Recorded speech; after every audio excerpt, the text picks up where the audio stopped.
Comme de nombreuses activités culturelles, le prix du deuxième roman était bien sûr affecté par la crise du coronavirus. Jusqu'au dernier moment, nous avions pensé pouvoir organiser le festival comme tous les 2 ans. Nous pensions pouvoir faire venir nos lecteurs à Marchand-Famenne, rencontrer les auteurs qui étaient prêts à venir.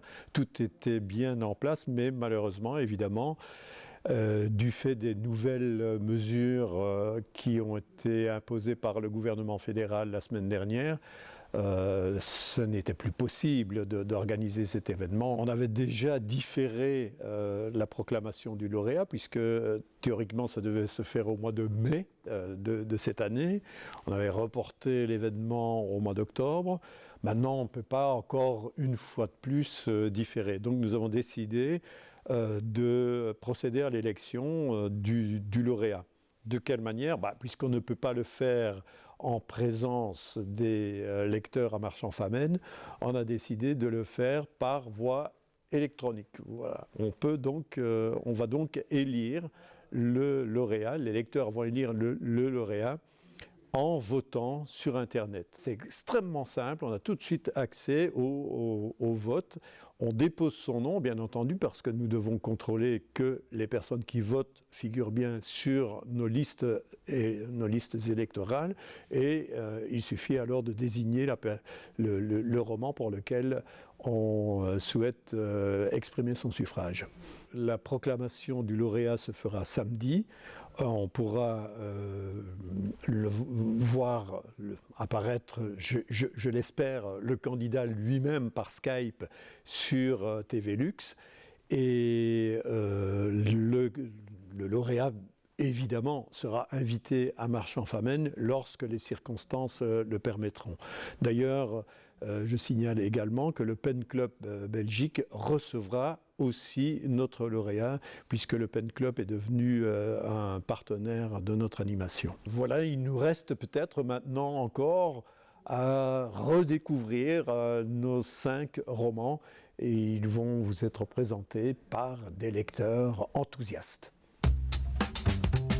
En lice pour le prix Horizon, le prix du 2e roman de la ville de Marchand-Famenne, L'appartement du dessous de Florence Erlemann, aux éditions Albin Michel. L'appartement du dessous, c'est un roman épistolaire qui est très bien construit parce qu'il consiste dans des échanges entre 2 personnes. Tout d'abord, la vieille dame de l'appartement du dessous, qui s'appelle Hectorine et qui a 103 ans. Et ensuite, Sarah, qui est dans l'appartement au-dessus et qui a 29 ans. Alors cet échange, il est un petit peu forcé par Hectorine au départ parce que Sarah ne comprend pas très bien pour quelle raison cette voisine commence à lui écrire alors qu'elle vient tout juste d'emménager dans l'appartement. Et puis finalement, Hectorine parvient à convaincre la jeune femme. Et il y a une belle amitié qui naît entre elles, une belle amitié transgénérationnelle vu le nombre d'années qu'il y a entre elles. Et dans ce cadre-là, Sarah explique un petit peu sa vie d'aujourd'hui. Et Hectorine, elle revient un peu dans son passé parce qu'à son âge, évidemment, elle a vécu beaucoup de choses, et notamment la guerre.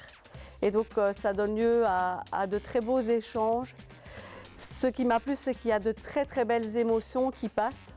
L'auteur parvient avec sa plume à vraiment transmettre des émotions et à rendre ses personnages très attachants.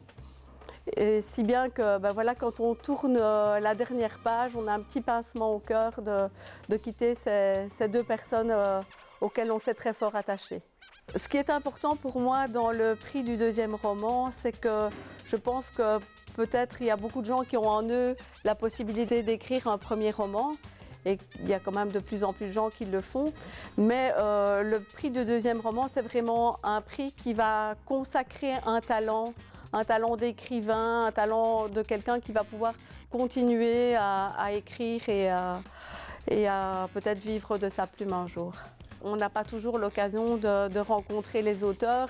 Et puis le cadre qui est offert par la ville de Marchand-Famenne est particulièrement intéressant parce que les échanges sont plus nourris que ce qu'on peut avoir parfois dans les salons où il y a vraiment beaucoup de monde qui se presse pour rencontrer les auteurs et ils n'ont pas vraiment le temps d'échanger comme on le fait dans le contexte du prix Horizon. En lice pour le prix Horizon, le prix du deuxième roman de la ville de Marchand-Famenne, Muzungu de Martin Beuys aux éditions Zélige. Muzungu est le deuxième roman de Martin Beuys qui est un roman historique qui relate un épisode marquant de notre histoire contemporaine, le conflit entre les Hutus et les Tutsis et donc le génocide des Tutsis au Rwanda. L'auteur nous propose de suivre François, qui est un étudiant universitaire qui, pendant ses études à Bruxelles, va se lier d'amitié avec des Rwandais, membres de l'élite intellectuelle Hutu. Au fur et à mesure de son amitié, il va prendre le parti des Hutus, jusqu'à même s'engager dans le conflit en utilisant la force de sa plume. Et donc on découvre au fur et à mesure du roman que François est finalement dépassé par les événements dans un conflit beaucoup plus complexe que ce qu'il s'imaginait. Mais sera-t-il encore possible pour lui de faire marche arrière ? Ça, je ne vous le dis pas, il faut le lire. Alors, moi, je m'intéressais déjà au génocide des Tutsis bien avant d'avoir lu Muzungu. Et donc, habituellement, je trouvais des documents qui présentaient la vision des victimes Tutsis. Et c'est la première fois que je lis un roman dont le héros défend la cause des Hutus. Et donc ça, je trouvais vraiment un point de vue original et ce n'est pas dérangeant parce qu'il me semble que l'auteur n'a pas de parti pris. Il n'est pas pro-Tutsi ou pro-Hutu. En fait, ce que l'auteur nous présente, c'est la notion de l'engagement. Il nous présente comment, à travers l'histoire de François, comment est-ce qu'une personne va finalement choisir de s'engager dans un camp au détriment d'un autre. Souvent, les Hutus sont diabolisés, mais derrière ce qu'on considère comme des méchants, il y a des individus. Et je trouve que l'auteur présente vraiment cette nuance entre le bien et le mal, qui est une question de perception.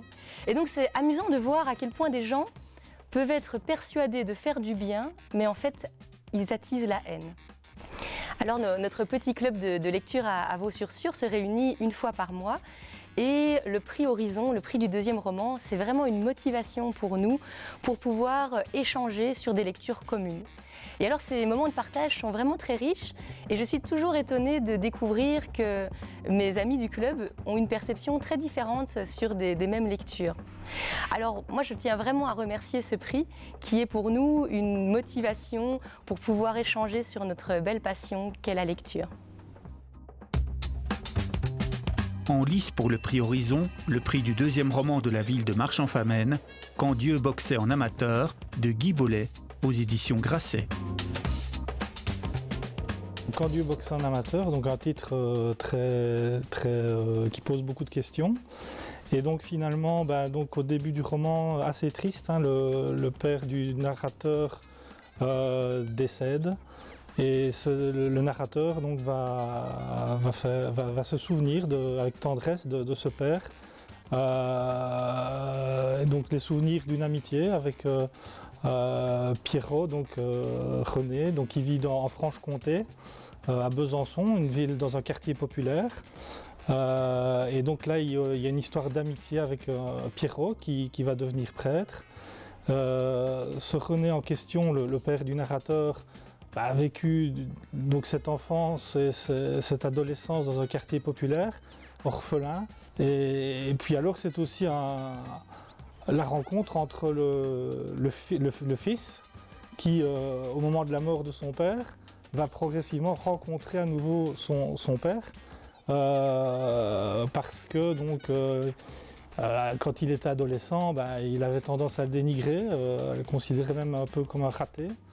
Parce que ses passions étaient assez frustres, etc. Et puis, en retrouvant ce carnet, en se souvenant de sa passion pour la boxe aussi, il a été champion amateur, ce père. Et donc, là, il va à nouveau rencontrer son père et se dire quel imbécile j'ai été adolescent de lui avoir dit de telles choses, quoi. C'est vraiment un récit d'amour filial. et d'amitié aussi avec son ami prêtre, la Pierrot. Donc c'est vraiment un roman, oui, qui évoque avec tendresse toutes ces choses. Et il y a des descriptions absolument magnifiques dans ce livre, avec un style vraiment lyrique. Et si j'ose un jeu de mots sur le thème de la boxe qui est évoqué là, on se prend vraiment dans quelques pages, on se prend des uppercuts avec ces descriptions. C'est toujours réjouissant de voir tous ces lecteurs, livres en main, se balader dans les rues de Marche et d'aller à la rencontre au fil des endroits des différents auteurs. Et on voit d'ailleurs les auteurs, pour eux, c'est plus que le prix, à la limite, c'est le cadeau, c'est de pouvoir rencontrer tous ces lecteurs qui ont lu leur livre, effectivement. Et donc là, il y a un échange absolument passionnant et réjouissant qui en découle. En lice pour le prix Horizon, le prix du deuxième roman de la ville de Marche-en-Famenne, Le Dernier Bain de Gwenaëlle Robert, aux éditions Robert Laffont. Ce roman, c'est un roman historique. Mais ce n'est pas un docu-fiction. C'est-à-dire que, étonnamment, comme on connaît tous l'anecdote qui est le fil conducteur du roman, puisqu'on se souvient tous de nos cours d'histoire et on se souvient tous qu'un certain Marat avait été assassiné dans sa baignoire par une certaine femme. Donc ça aussi, c'était anecdotique, c'est pour ça qu'on s'en souvient. On a tous cette image de cette histoire de la période révolutionnaire et on pourrait se dire, tiens, elle nous raconte l'histoire. Donc l'auteur, Gwenaëlle Robert, va simplement nous raconter l'histoire comme un docu-fiction. Mais non, c'est vraiment un roman, c'est vraiment un récit. Et elle va ajouter toute une série de personnages dont les destins vont s'entrecroiser. Et ce Marat, en fait, est un tyran qui, du fond de sa baignoire, condamne à mort des tas de gens. Des anciens royalistes, des aristocrates, des prêtres et des religieux qui ne veulent pas abjurer de leur religion, et puis aussi tous ceux qui sont victimes de délations en réalité. Donc ce personnage de l'histoire va devenir un personnage au sein de cette fiction. Ici, ce que j'ai trouvé très intelligent, c'est que c'est un roman qui n'est pas spécialement gros, qui reflète un épisode dont on connaît tous le dénouement, puisqu'on sait que c'est Charlotte Corday qui finalement réussit à assassiner Marat dans sa baignoire. Et pourtant, au fil des pages, on est pris par une telle tension et on est emmené tellement à travers l'entrechevêtrement des personnages qu'on a un doute. Et que soudainement, il y a une espèce de suspense qui n'est pas un vrai suspense puisqu'on connaît l'histoire, mais il y a une espèce de tension de suspense qui vient se placer dans ce roman et on se dit mais finalement, comment va-t-elle y arriver alors qu'il y a d'autres personnes, d'autres protagonistes qui ont le même dessein qu'elle, d'également, pour certains d'entre eux, de tuer Marat aussi, et pour d'autres qui viennent en fait mettre des bâtons dans les roues de son objectif. Donc finalement, à travers une histoire dont on connaît le dénouement, on est entraîné dans un doute. Et c'est ça que j'ai vraiment particulièrement aimé dans ce roman. Le fait que le vote soit individuel, ça je trouve que c'est particulièrement précieux parce que ça donne au lecteur, avec sa sensibilité, vraiment la chance de pouvoir donner sa voix à un auteur. Ensuite, c'est vrai que cette année ça va être un peu particulier, mais sinon c'est vrai que c'est une chance exceptionnelle de pouvoir rencontrer les auteurs, mais aussi de pouvoir rencontrer les autres lecteurs et d'échanger avec eux. Et ça veut dire que malgré tout ce qu'on lit aujourd'hui, et surtout pendant cette crise, la lecture est en baisse, la lecture se porte mal, le livre se porte mal, on voit qu'il y a encore un nombre phénoménal de passionnés et de gens qui ont envie de s'investir pour les auteurs, même des auteurs qui ne sont pas encore très connus. Et ça, c'est particulièrement encourageant et chouette. En lice pour le prix Horizon, le prix du deuxième roman de la ville de Marche-en-Famenne, Les billes du Pachinko d'Elisa Chua du Sapin, aux éditions Zoé. La première chose, à mon avis, qui serait utile de faire, c'est de parler un petit peu du titre. Ça ne dévoile rien d'histoire, parce que dès les premières pages, on le sait. En fait, le Pachinko, c'est un jeu électronique, payant, d'origine coréenne. Et c'est une sorte de flipper vertical, si ça s'emploie encore en Europe, je ne sais pas.